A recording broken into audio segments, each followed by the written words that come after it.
And the show and tell, he brought some soldiers for show and Yeah, tell. I mean, One is a black apology Yemenite. speech. One is a Muslim soldier. Like he brought all different types of people. It's like you think we're racist? Did he bring it? Did he talk about Yerushalayim with the moon? No. Like, what people are more connected to the land that are fasting 2,000 years because of it. because and somebody said, you know what? When we were praying here about something, like because we just went through such a massacre, a historical massacre, like Little meaning. you felt it. And somebody said, how much more can we understand the power of breaking down walls than we are this year? It's true. And what it And he brought this Israeli soldier who lost a leg. The guy standing with the crutch. A young, Yeah. 30 years old A man. guy that lost the arm. Standing like this. Yes, and he lifts his crutch in one hand like that. You know, I had goosebumps. I had tears. I mean, it was a spiritual experience for me today. It was unbelievable, unbelievable. I was so proud of my people, of my leader, of everything. And it's something we need. But Pelosi said she said it was the worst foreign speech she's ever heard in Congress. And it was saying. So she wasn't even there. No. She said And the then- worst one she's ever heard in her life. And then he says, You know what? Because she's running down there, Gross. you know, his ability also to level with them. He didn't come like it's weak. Please help us. We're a small nation. He said thank you, but he said let it be no mistakes. We're fighting your war. When we're fighting the enemy, we're fighting your war. We're fighting our war. We have a common enemy. He says Iran made it very Where's he clear at? He went that they down? want to turn the world into an Islamist whatever. And before they do it, they need to start with the Middle East. And we're the problem. We're their problem because us being there does not allow them to take over America. But you're the main target. Okay, Rabotai. I wish Itai, I think Unbelievable. Itai went to get a And, Gemara. and the unbelievable part is not only in saying it, it's the American elected official, not statesman or politician. They stand up and they cheer up to every single one of his words. They're in line. It's very loud. And at one point, he got the them. Democrats stood up too. No? I don't know if there were Democrats there. I saw when he was walking in, a lot of people shook his hand, and then I saw when he got to like Schumer, they just did not look at him. They didn't shake his hand. They let him skip him. Because they need to remember Obama. We need to have distance. Yeah. They need to have distance for their political survival. The Democrats need distance. They can't be hugging Netanyahu because of their political survival. It's their, And what does that everything say? the Democrats do, What does that say about their constituents? everything the Democrats do is, What does that say about the people? politically calculated. No, they're saying even Shapiro, the guy from Philly, from Pennsylvania, they said he can't be VP because the Democratic Party, as it is right now, will not vote for it. They're not talking about the lobbyists, talking about the constituents. A segment of the Democratic Party. Enough of a segment to And make a difference. Last week, I'll catch you up, Bezat. Last week, we brought the Gemara on 119, Shabbat 119, that talks about Seudah B'Id. And I think I told you last week, remember the words we used. Remember the Gemara? The Gemara says, Le'olam yisader adam shulchano erev Shabbat. You should arrange your table erev Shabbat. Even though you're not hungry, you only want to eat a kazait, you should arrange your table erev Shabbat. You have to eat Friday night meal. And then right after that, Gemara says, Le'olam yisader adam shulchano motzei Shabbat. You should arrange your table motzei Shabbat in the same exact lashon. Even though you only want to eat a kazait. Now, after that, we brought a story from Mar Ukba, I think it was. Mar Ukba was the one with the calves. Mar Ukba, every Motzei Shabbat, he would make the kidney of a third-born calf. Were you here last week, Dusty? So it says Mar Ukba, he would have a delicacy. The kidney is a delicacy. The third-born calf, it says it a lot of times all over the rabbinic literature, the Talmud. Third-born calf, they used to think maybe it is. I don't know. These days still, I'm not down in the Gemara, is the choicest of the meat. Would be the third-born calf. That's Rashi's pshat. There's another pshat. Some people hold it means it's a calf that reached a third of its lifetime. It's just nice and moist and plump. But I knew you would like that one better. So either way, he would take the kidney of a third-born calf and eat it for Seudah B'Ya'it, and they would be lelavot et hamelech, Rashi said, to escort the king. Somehow it became escorting the queen, but Rashi says to escort the king. It does not call it melave malka in the Gemara. It does not call it that. But Rashi says lelavot et hamelech. And then the Gemara says, Mar Ukpa's son came to him and said, Dad, why are you wasting so much meat? You're just eating the kidney and you're throwing out a brand new cow or doing whatever you want with it. Why don't you just prepare the cow for Shabbat meal Friday, take the kidney, put it aside, and we'll eat the kidney on Motzei Shabbat, save some food. And he said, okay, we'll try it. And what happened was a lion broke in and ate another cow. So they would have lost. He said, I would have lost one anyway. This shows you, the story of the Gemara shows you how he used to have melave malka, not leftovers from Shabbat, a brand new, fresh meal. The Bnei Chai says, by the way, is it possible that when she says melave melech, it means melave melech as if Hakadosh Baruch Hu is coming down to us on Shabbat? It's halfway. It's the opposite. To send him back. Yeah. So as Exactly. if he was present here and we Yeah. send him back. It's not as if, that's what he says. Oh, so that's why he's talking about melech and not malka. The But malka somehow is the it became Shabbat, and here it's the It melech. became the himself. Shabbat Malkita because of the boy kalatim, which is a page earlier in the Gemara where they say boy likrat Shabbat Malkita. So that one took hold. Since we say boy kala Shabbat Malkita, in our minds, it's all about the Melave Shabbat Shabbat. queen. So now it's Melave Malka.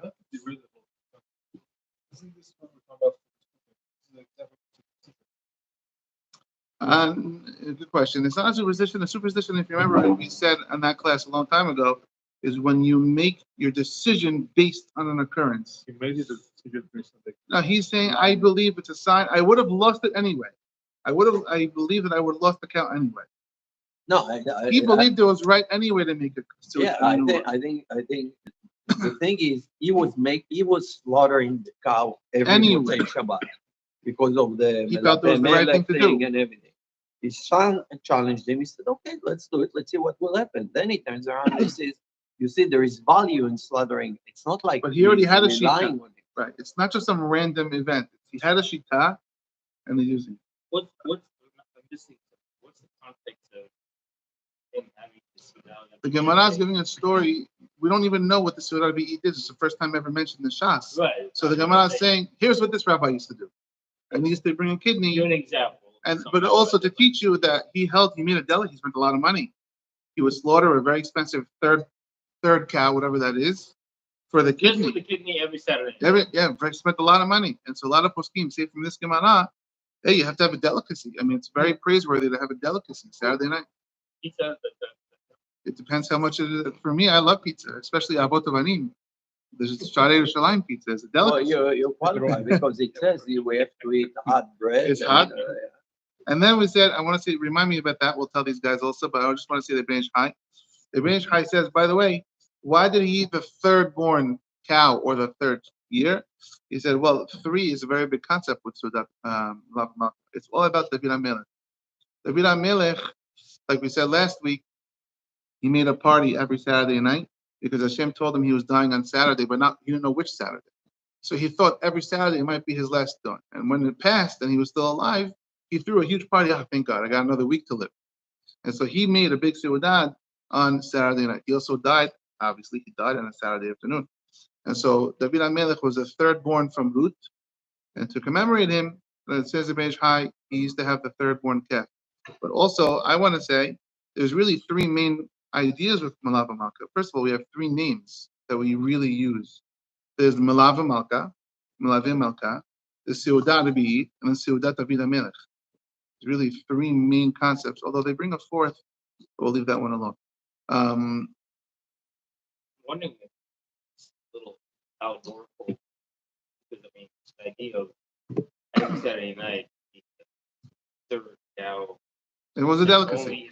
But just for context, Yossi. Just the practical stuff. Right, but just for context, the Gemara is littered with stories about the third born calf.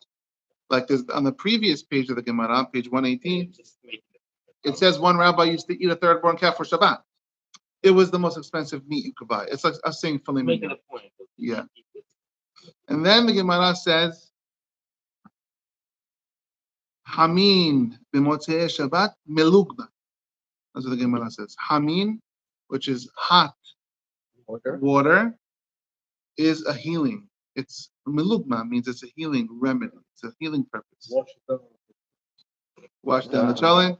And Rashi says, Hamin, what do you do with the hot water? Rashi says, l'shtot v'lidhotz. To take a hot shower and to drink is very healthy. Melugma, melugma is a word. It means a remedy. Amotzei Shabbat. Maharsha says, B'dafka, we want the hot water because we can't have that the whole Shabbat. So we want to make brand new hot water. The Ben Ish Chai says, we say in the Halilukah, Harofeh lishbur elev. Yariv, I think you like this one.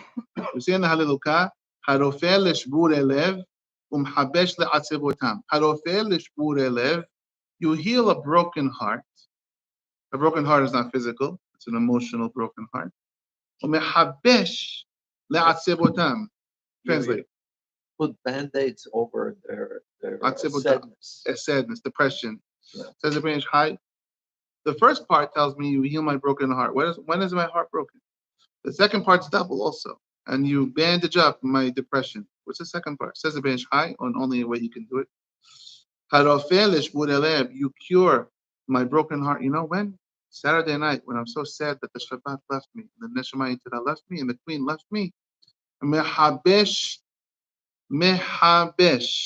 Hamin b'motzei Shabbat melugma.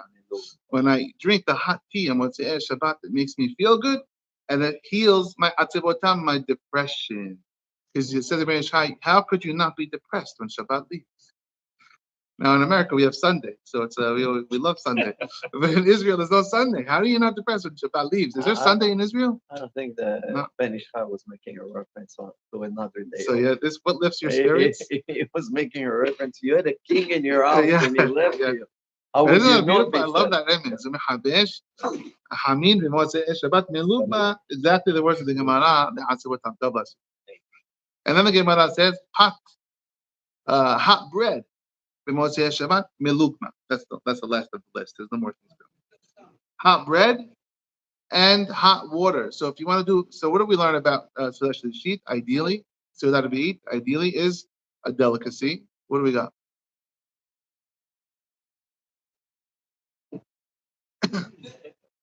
Hot drink, hot shower, hot bread, and a delicacy. We're good? We're safe and sound? Okay. So if we have the pizza, if pizza is a delicacy, I love pizza. If pizza is a delicacy, it's hot bread. It's a delicacy. It's brand new food, not leftovers. Pizza with a hot drink. There's always some hot water over here, although it's not new. So last week he comes to me and he says, I need a hot drink. Can you make me a hot cocoa? Motzei Shabbat. I said, I really don't want to make a hot cocoa. Right? But he uses the class against me. So yeah. Okay. I bet you there is a Mefashim who side hot cocoa. So the Vilna Gaon and the Ben Ish Chai, they say the fact that the Gemara makes a simuchim, they put the two things right next to each other with the same lashon. Le'olam yiseder adam shulchano erev Shabbat. Le'olam yiseder adam shulchano motzei Shabbat. What do they say? It says a Gra, the Vilna Gaon. The chiyuv of eating Friday night is a meal with bread. It must be the same chiyuv for motzei Shabbat. It uses the same words. And it's right next to each other. There's no difference. Le'olam yiseder adam shulchano erev Shabbat, which means bread, halal. Le'olam yiseder adam motzei Shabbat. Okay, also halal, says the Gra. So the Vilna Gaon is posek l'halacha that you have to have bread to be because of simuchim. And the Ben Ish Chai writes the same thing, not as strong terms as the Vilna Gaon. It seems from the simuchim. So when you say the Vilna Gaon posek halacha, are there anyone is this halacha l'maaseh Ashkenazim now? So we'll tell you, not really, but it's encouraged because the Gra held that you should have bread. It's a very Hacham Ovadia had bread every single Seudat B'It. They got very old, And I saw it written from his son. My father, when he got too old to eat, he used to cry on Mosei Shabbat. I cannot believe I can't have bread tonight. That's how important it was. The Hayy Adam also writes, and he was Ashkenaz Posek. He writes, it's a Hiyuv Gamur le'echol lechem so be. Wow. Gamur. It's a complete obligation. What is there any reasoning given? It's the simuchim because it uses the same word as Friday night. Le'olam yisadeh, le'olam yisadeh. So it must be the same type of meal. It doesn't even change the lashon. However, so now are they gonna say two halot or one? Yeah. So there are some people who say two halot just like this. Now the Geonim, the Yehuda Gaon or Amram Gaon, and like all the Geonim, they say a different lashon. They say ibai achil, ibai lo achil. If you want to eat, eat. If you don't want to eat, don't eat. They take the words of the Gemara literally. Le'olam yisader adam. The Gemara should have said le'olam yechol. It says le'olam yisader adam shuhano. That means make a nice tablecloth. Put the table sticks. Maybe light a candle or something. And so they take it. I know because I didn't Maybe have they're enough time. talking about cleaning up after Shabbat. Huh? Cleaning up after Shabbat. Yeah, but it uses the same word Friday. So we're cleaning up for the week. It could be literal.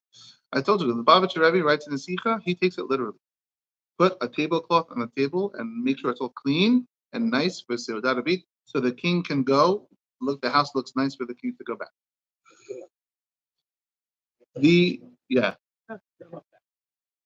Don't be a mess. There are those, the Bnei Tzion is a sefer. I didn't print out the sources. The Bnei Tzion writes as follows. He says, what are you talking about? With all respect to Vilna Gaon, because he uses a simuchim and it says le'olam yisader adam shulchano le'erev Shabbat. Le'olam yisader motzei Shabbat. The sidur shulchan is what it sounds like. It's setting a table. The hiyub to eat Friday night bread is not from this Gemara. It's from Onik Shabbat. They're two separate things, says the Bnei Tzion.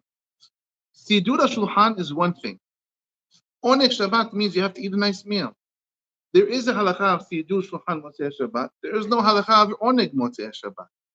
And so where are you coming and telling me I have to eat bread? And he argues on the Vilna Gaon. It makes sense, honestly. He makes a lot of sense. He argues on the Vilna Gaon and he says, I think it's too far. You don't have to have bread Motzei Shabbat. As if it said in two places, Yolam ikanes adam lebeito, and in one place, let's say it's Chanukah, so now you say, okay, yes, to light candles. No, that's a case, and that's a case. And also the idea of elevating so special. And yeah. They want to equate it. You know. Yeah, some people say it's literally like Shabbat. But I want to show you something. I want to show you the Gemara. If you turn to Shabbat, we're not going to get too crazy in this Gemara. And also, I'm really afraid this Gemara is going to throw us off the rails. So if we can try to control our questions, we can do it another time. On page 117b, I can't find the books. I was late today.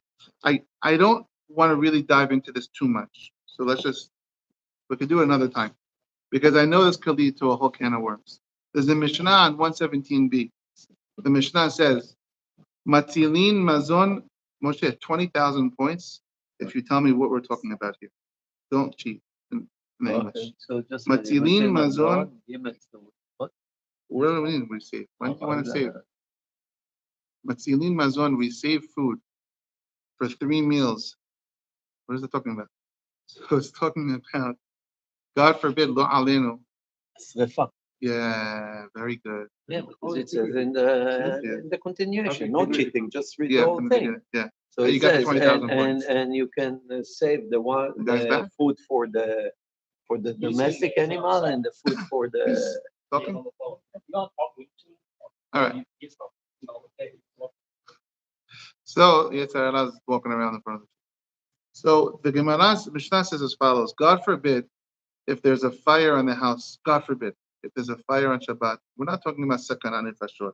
There's no people there. Everyone is safe and sound. So people say, "What should I take? My clothes?" Says, what do you grab out of the house? Food for 3 sudot for the people and enough food for the behemah. You take 3 meals worth of food out. This is the Mishnah says, and this is just the Mishnah, and enough for the food.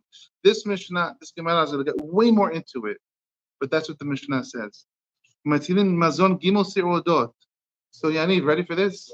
You take 3 meals. So Friday night, let's say you're about to do kiddush. God forbid. God forbid. It should never happen. It's a fire. You take whatever. Why 3 meals? Why not 4 meals? Only take 3 meals. Are you saying go back to the house? It'll be all burnt down. Go get, huh? So you're talking about just for Shabbat? Yeah. That's why. Everything's going to be destroyed. Preparing. You cannot take food out on Shabbat for Motzei Shabbat. Not really. That's not really true. Hachana is not really like that. When we had a fire in our house, Does this really happen? this really actually happened. I took the kids, the blanket. My wife took her wedding outfit, matching earring and matching shoes, and her jewelry box. Thank God. You have the same meal. You have something from Friday. It's not leftovers. I'm going to grab another challah. I have a bunch of halot. I'm going to grab enough for 4 meals. Hachana doesn't really work like that. Hachana that's asur on Shabbat is something that's asur to do on Shabbat. You can take out, for example, meat to defrost. If you don't say anything, you can just take it out of the fridge. You're not doing it isur.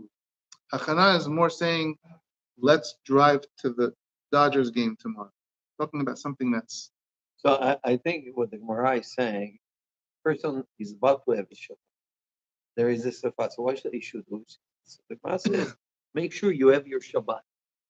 So you say, why not the Sudar Beit? Sudar Beit is once a person is in his Shabbat, and the Shabbat is about to leave, then you prepare for it. But if Sudar Beit is a chiyuv, you need food for it.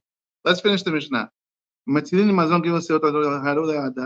Gemara says, Ketzad, Naflat deleka belele Shabbat. If God forbid there's a fire Friday night, you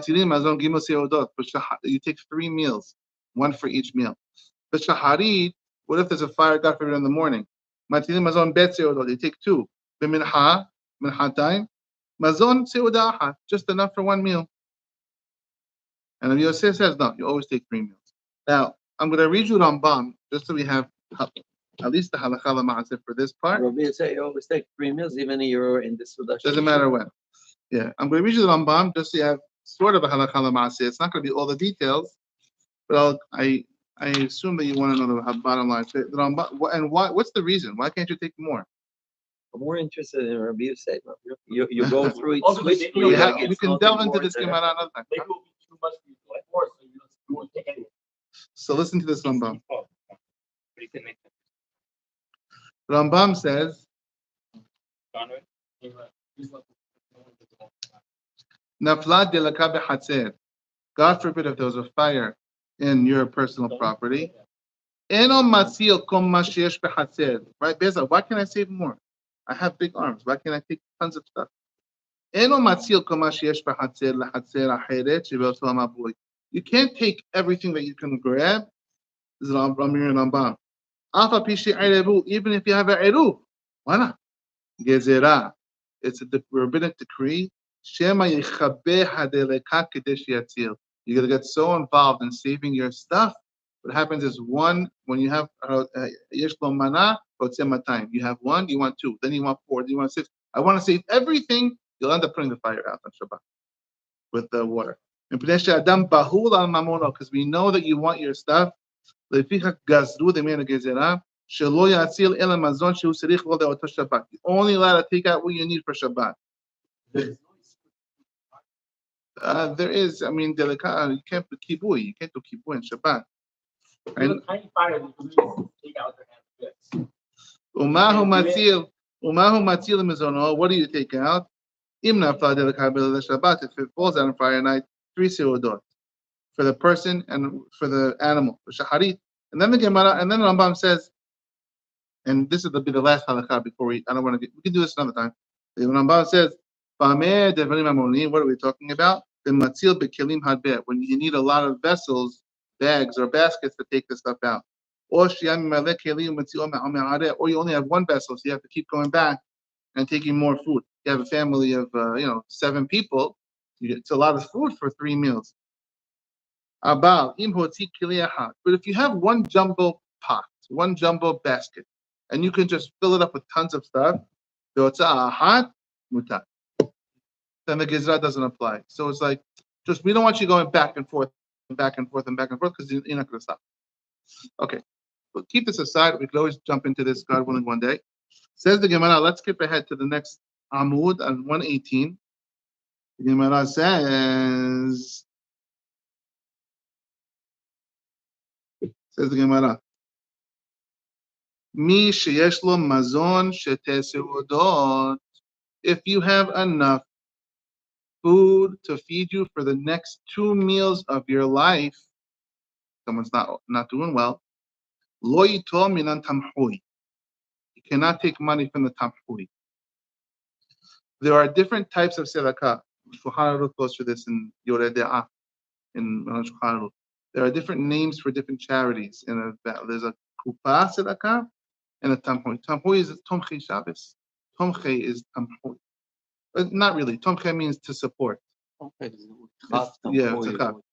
But tamhui, I don't think we have the place where they give food. It's a food. It's not It's money. like a soup kitchen. It's not money. It's literally a soup. Yeah, and the Shulchan Aruch has different rules. There's halachot about the tamhui versus halachot about the kupa. They're two different funds. So if you want to take from the tamhui, it means you're dirt poor. And so how do you qualify?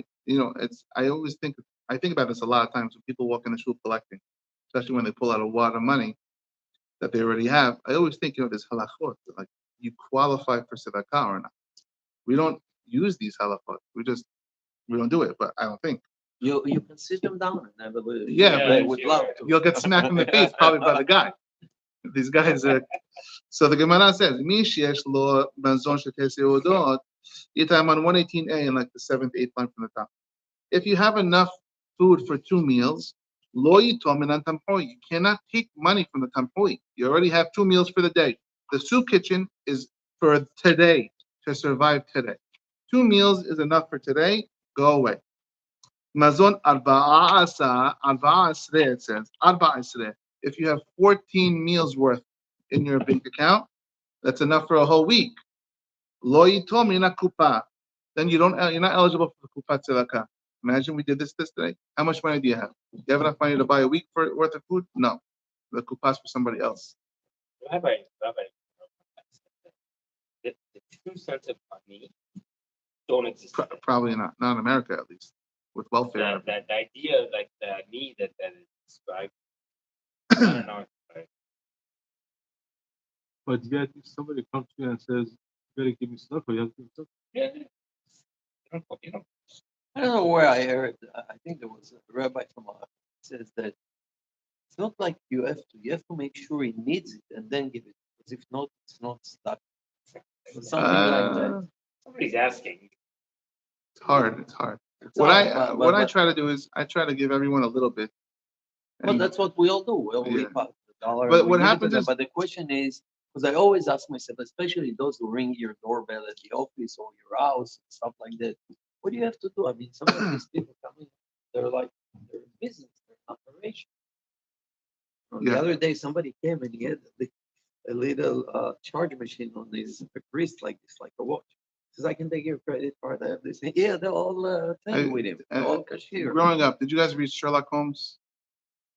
No? Sherlock Holmes? I have With single what's his Sherlock name? Holmes. Watson. Watson. There's a Sherlock Holmes one where this guy, his wife says, "I don't know where my husband goes." He disappears. And he finds out he's a beggar during the day and he's a wealthy person during the night. It's a classic Sherlock It was Holmes. actually a person like that. One was a kid pastor. He would go in all the neighborhoods after he died. Guy's wealthy. They found out that was really. Yeah.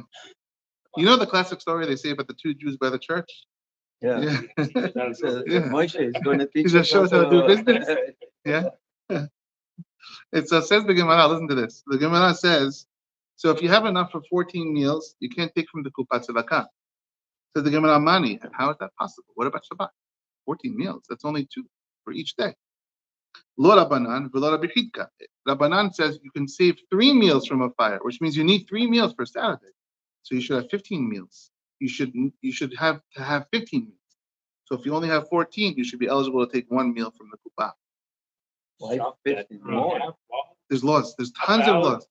I when you about reach, what you need to have. Yeah. What to take from which to the and then the Shulchan Aruch, if you read Shulchan Aruch, there's even laws about the Gabais, the rabbis. The Lord's Gemara says straight out, there should be 2 rabbis on a fund. There's halachot, you can't take money. That makes sense, you know. There's You like don't want all the these laws. appearance of impropriety. Yeah, you know, you're not allowed to, whatever. But the way out of it to say, no, this is not a kuppah, this is something else. Yeah? In Daf Yomi? What do they say? So it says that if 2 people go to collect tzedakah and somebody owes you money, You can't take it. you cannot take Yeah. it. You cannot do any personal. Imagine you're walking in the shuk and you're collecting money. You cannot do your own transactions here. Just stick your hand in your pocket. Like, we're so ethical. No, say again. I missed that You one. can't get Tell me again. you're a rabbi going around, and someone's like, "Oh, rabbi, by the way, I owe you $20." You can't take the $20 because you're sticking it in your pocket.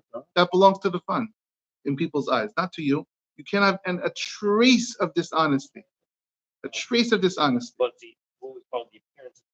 Yeah, it's called. Actually, it's called that. What's it called? It's called Yitem Nikim. You have to be Nakib before. So I have a shayla. This is actually something I dealt.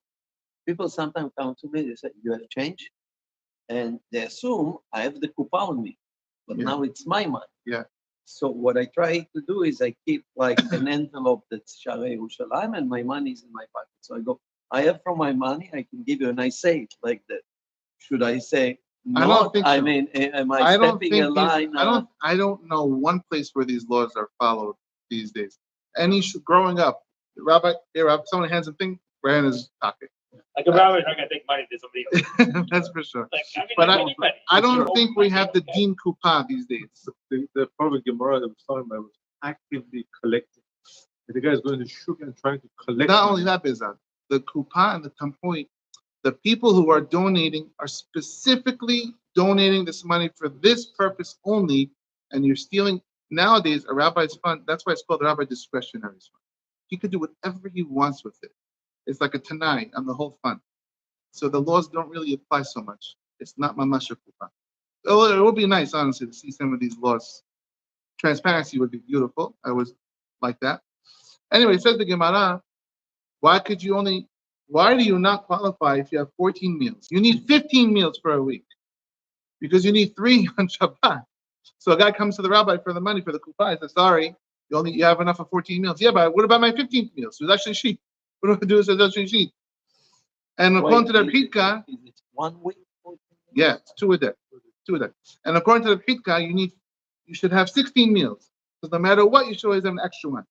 And so the Gemara says, you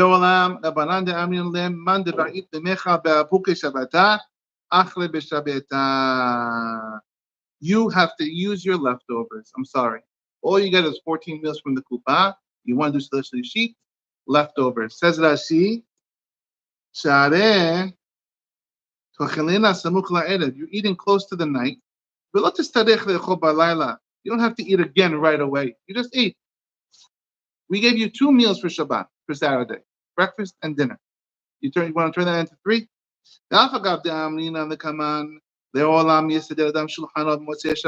Even though we say later you have to have Seudah Rebi'i. So where's that going to come from? Look at Rashi's words. Hani mili emande efshale. Seudah Rebi'i is only for someone who could do it. It's not a few. Look at that Rashi. That's a straight out Rashi. It's not for everyone. If it's not enough to require from the kupa, according to Rashi at least, it wouldn't be a Hiyuv Gamur. It's Monday of Shabbat. It's a very powerful Rashi that they use as a proof. I said, it's not literally to eat as a Hiyuv Gamur. What's the Rashi on the Gemara? Rashi says straight up. And so it's a proof they bring from Rashi and a proof from the Halacha that you only get 14 meals. You don't get a meal for Seudah. You're not getting Seudah Rebi'i eat from the fund. If it was a Hiyuv Gamur, you would get it. This is why intermittent fasting is intermittent fasting. 2 meals a day. But you don't do the Saturday night. Intermittent fasting, you have to eat Seudah Rebi'i. I told you the story last week of Vilna Gaon. Vilna Gaon's wife, she decided to fast Saturday night, and he gave her a lecture, and he said, anything you gain from the fast, you're losing by not eating. So that'd be. And the lion came. No lion, but there's a story. He was the lion. But there's even the story of the Gra himself, the Vilna himself. He was sick one night. He was sleeping right through Saturday night, and he woke up and he said, "Quickly, give me food right away." They said, "You're sick." He said, "Put bread in my mouth."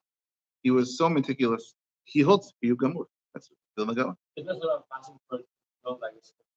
All that's the only fast you can do is for a dream, but you want to abuse it. That's it. Okay.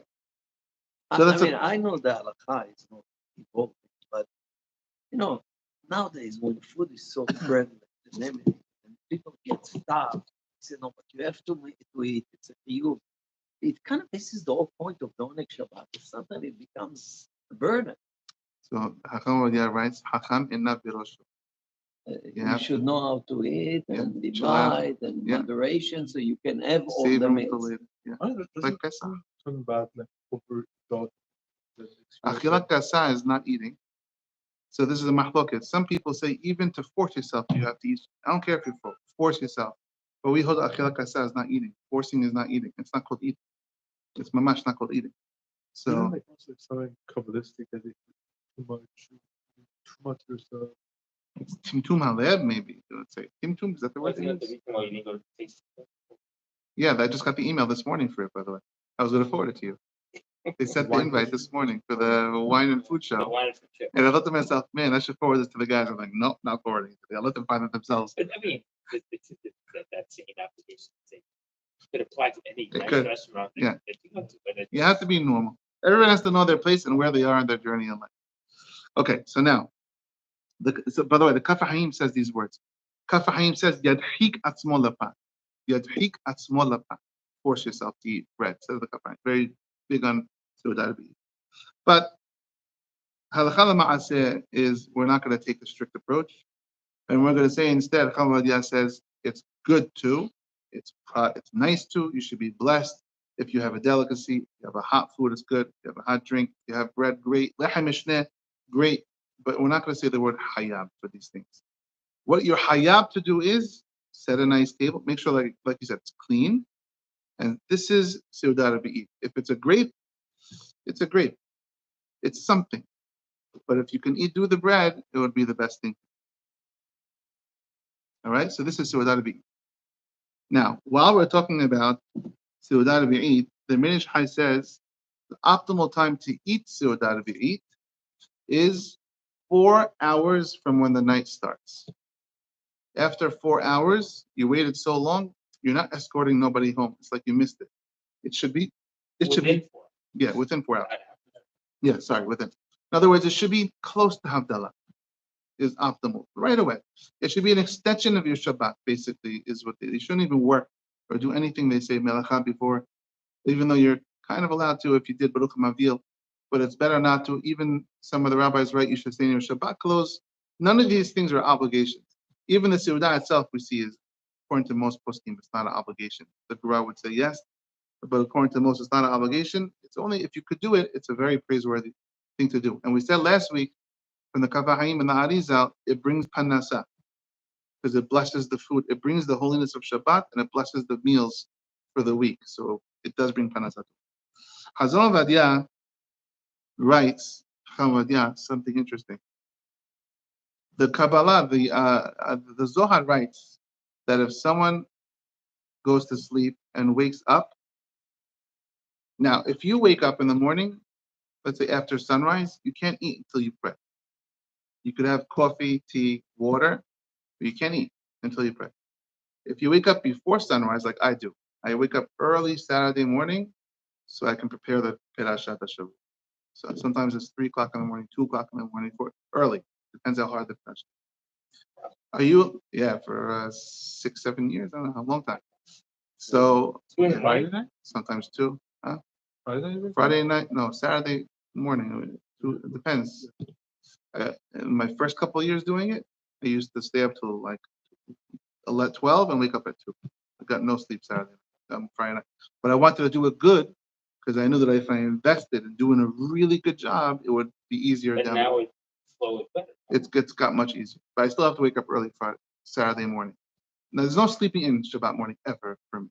I wake up early, not 2 o'clock now, but 4, 4:30. Just to prepare. I used to every single night do 2 hours in the first couple of years, but now I stopped. Now I don't even do that. Yeah. So yeah, it's pretty crazy. So if you wake up early, before sunrise, are you allowed to eat? Because the hiyub, why can't you eat? Because the hiyub for tefillah is here. You gotta pray. But if there's no hiyub tefillah before sunrise, so mi'ikar adin, from the letter of the law, you are allowed to eat if you wake up in the middle of the night. And have hot chocolate, hot cocoa, back to the hot cocoa, and all different things before sunrise. However, the Zohar doesn't like it. The Zohar says if someone wakes up, they should not eat until they pray Shaarey, no matter what time. Well, we don't have any. So The Zohar says you should not eat. So we try to follow this. I personally try to follow it. I only have tea or coffee.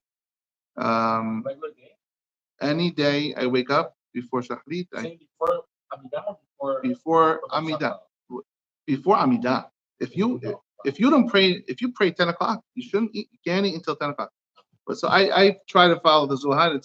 They talk about it a lot. And so says even though the Zohar says this, if you fell asleep Saturday night without eating Seudah B'Eat, and you wake up at like 3 in the morning, like, I didn't eat Seudah B'Eat, eat Seudah B'Eat. It beats the Zohar, says the. That's how strong it trumps it. Now, I want to read. Means in the middle of the night. Middle of the night. Not Right. Well, some people even say that there's Tashlumin. Acham David Yosef writes there's a Tashlumin according to some people. It's really Hasidim who hold if you didn't do it, then at least have Sunday breakfast, have a nice breakfast, and have in mind this is melave malka. The Hasidim say this. It's a good thing to do.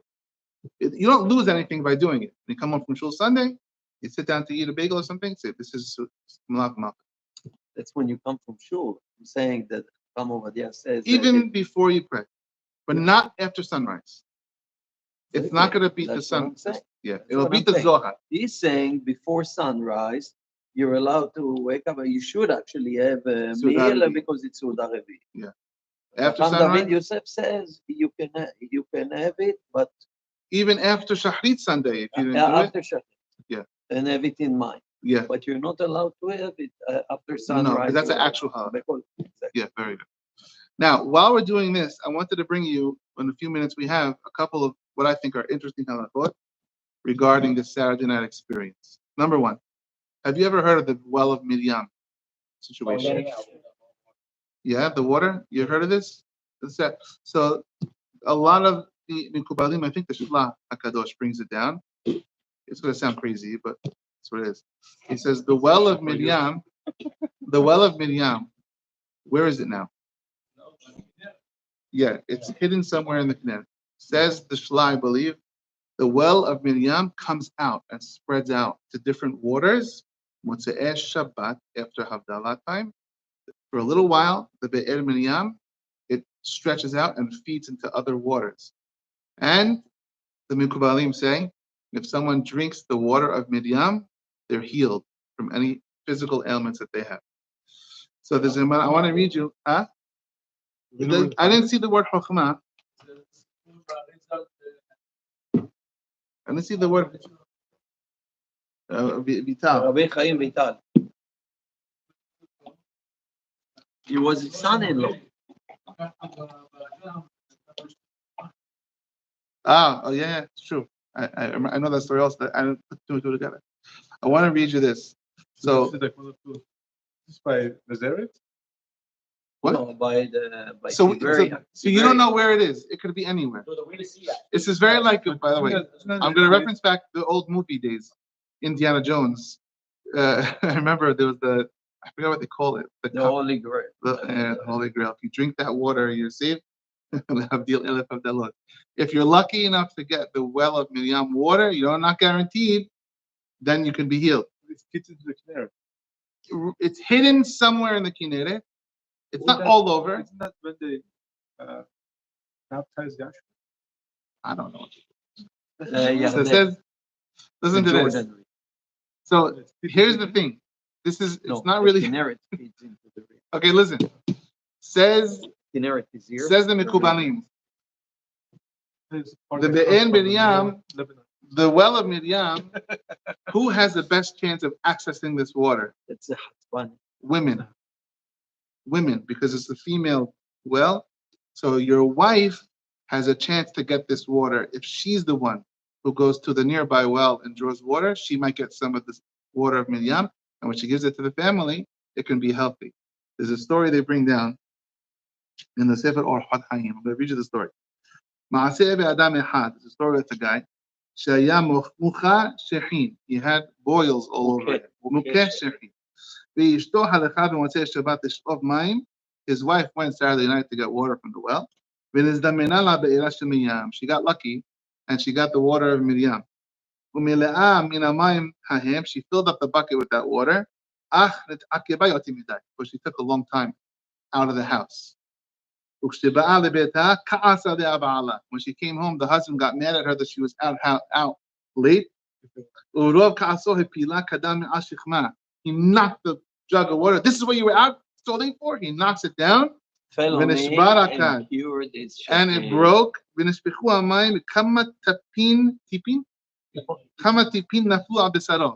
few of the drops happened to go on him. Wherever the water went, he got cured. That's why they say, that's what happens when you get angry. Don't get angry. Wait, that you? Only in the few areas. Imagine you got the whole thing. He could have taken a shower. Because he knocked it and it splashed. So from this reason, women have accustomed to draw water. We don't have wells. People have wells in Israel. To take water from the wells every Motzei Shabbat. I've seen some conservative, I think, women for reform that they say just take it from your sink, drink it, and have. You think before people know this? Yeah, I looked it up online. I was very curious. I looked it up. And they bring here the Chaim Palagi in the Sefer Chaim says Umikan Tochachat Hayim. It's a life lesson. Don't get angry. The rebuke.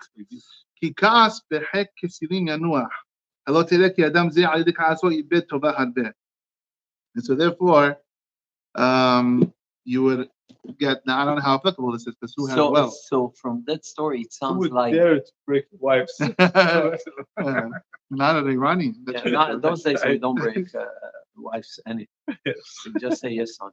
Two more things I wanted to But from this story, it sounds like the Be'er is what you call in the underground water, and it could surface anywhere. Yeah, that's it. Anywhere. It doesn't have to be near the. What do they call it? The aqua underground. There's water all up. Yeah. Aqua, not Aqualina, the Aqua Fours, I think they call it. But No. Okay, now I want to read this. This is not for anyone present, but I want everyone present to know this so they can tell other people when they see it happening, because this is a pet peeve of mine. It drives me crazy. So, says Acham Vadia. So we know when we do Havdalah, I'm just going back to Havdalah for a little bit because I really want to say this out. We look at the fingernails when we do Esh. So we look at our nails when we do Havdalah and we do the Esh. Why do we do it? A few reasons. Maybe we'll do this another time. I'm sure everyone knows that Adam Harish. One reason. There's a few reasons. The Malash Haruch, by the way, he doesn't give the Kabbalistic reason. Malash Haruch says Kedesh Ya'id. So you should benefit from the light. That's why we do it. We made a blessing on light. Benefit from the light. I don't know that. We'll do it another time. Says Hacham Vadia. Says Hacham Vadia. No, I want to show you.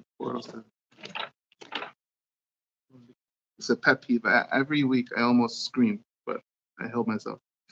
Yesh kesat mehamone ha'am. There are some people. Sheka'asher mavdilim alakos, when we make Havdalah. Ahar birkat meorei ha'esh, after the beracha, omrim eze pesukim le'atzlacha. They say all these pesukim. I don't even know what the pesukim. They say all sorts of things. I would. Oh, wait. או כאשר מסתכלים בסיפוניהם when they're looking at their nails, they say all these. One of our friends downstairs, he said last week, he said, she says, all these crazy things that people say. People get very religious in certain times. Says Ra'ui lig'od b'hem. You should yell at the people and tell them to stop doing this. Just be quiet. You can't talk in the middle of Havdalah. And by the way, the same halakha applies to Kohanim. Don't. No, not proportion. Now, my father. Your father used to do it. I know. I remember that. For each word. I know. What? For each word. You had a soup. You had a sheep. God bless him. I love your dad. Think the sheep. Don't say the sheep. We're being blessed. Receive. We're receiving blessing now. We're not giving blessing. What about the minhag of putting out the candle with the wine and then start? Yeah. So all that, we'll do it another time.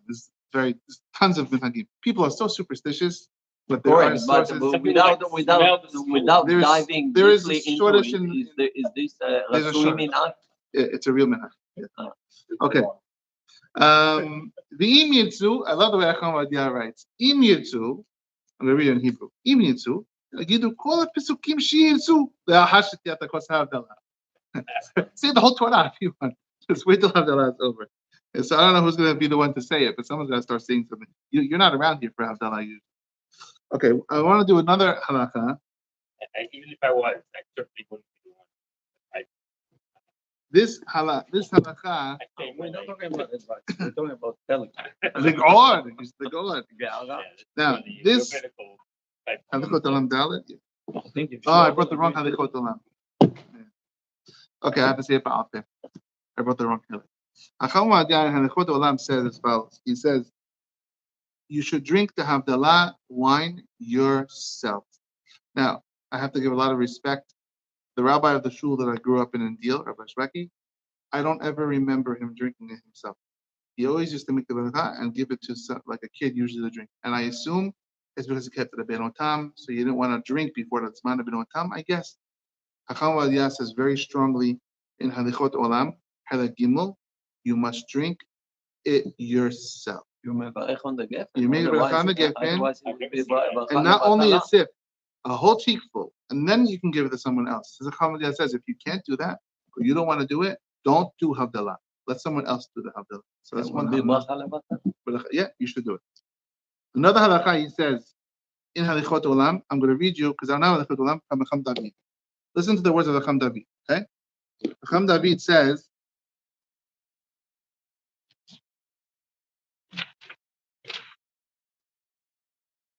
women are also obligated in Havdalah. We know this. A woman has to do Havdalah just like Kiddush. Says Chacham David, and Chacham Vadia says exactly the same thing. I'll do it out loud. He says, if the man already heard Havdalah, and he comes home and his wife and children want them to do it, just like Kiddush, you can do it again for your family. However, really, it's better if they know how to read Hebrew, that they should do it themselves if you already did Havdalah. Then if Isha alone. Isha. Said Chacham Vadia writes this himself.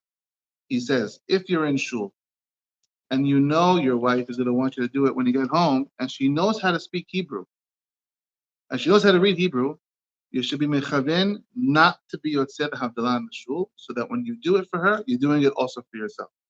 And you should even say Baruch Hu Baruch Shemo, maybe quietly, so you're definitely not in the shul's thing. Chacham Vadia says very clearly, if a woman knows how to read Hebrew, and you already did Havdalah, she should do it herself. Chacham David takes it further, and he says, you're really getting into dangerous territory because you're already yotzeh. You're already yotzeh. It might not work to Havdalah for her. According to, might be B'Lechala Batalah. Maybe. Kiddush is fine. It's giffen. And anyway, you're going to drink the Kiddush. So it's not as much of a problem. I can make giffen and drink more grape juice. But I already made the B'Lecha of Havdalah. Acham Vadia says further, if your wife, this applies to your daughter, your sister, let's say she says, I'm not comfortable saying the Havdalah. It's too hard. You know what he says? He said, fine. You say, and you already did it. You already did it. You do Geffen, and you do Hamavdil. Can she make esh? Do esh by yourself. Do bisamim by yourself. That's how far he takes it. At least partial. You already did esh. But the kiddush, it's not only The Friday night kiddush is more. Yeah. The Friday night kiddush is more. It's true. There's no such thing as I had you. No, never. In the bottom here, they tell a whole discussion as pages comparing Kiddush to Havdalah. But I'm giving you the bottom line. The bottom line is, and I had this with my wife for years. I always tell my wife when I come from shul, you should really be doing it by yourself. She said, but I like when you do it for me. I like my husband. I like when you do it for me. And so I told my wife, here's the problem. If I'm just a guy in shul listening, I could have kavanah not to be yotzeh. But a lot of times I'm doing the kiddush in shul. You can't do the kiddush, the havdalah, and not have in mind to be yotzeh. So really, really, you should do it by yourself. I love you. We got to find something else I can do for you. Many weeks I still end up doing it for it. Yeah, I'm already doing that. And so therefore, the women really should be doing havdalah if they know how to do it. If you already did it, if you know she's going to want you to do it, don't do it in shul. Force drink the water from the well. Just don't knock it out of her hand. One last halakha. if you do, go for the Such spot. chivalry back then. You know, like the It's woman good to comes be- to bring the water. I think that was the woman's thing. I think that was her job. Yeah. One last halakha. Benish High writes, when you do Seudah B'Eid and you have your bread, do you say Magdil Yeshuot Malko or Migdol Yeshuot? Oh, That's Big dog.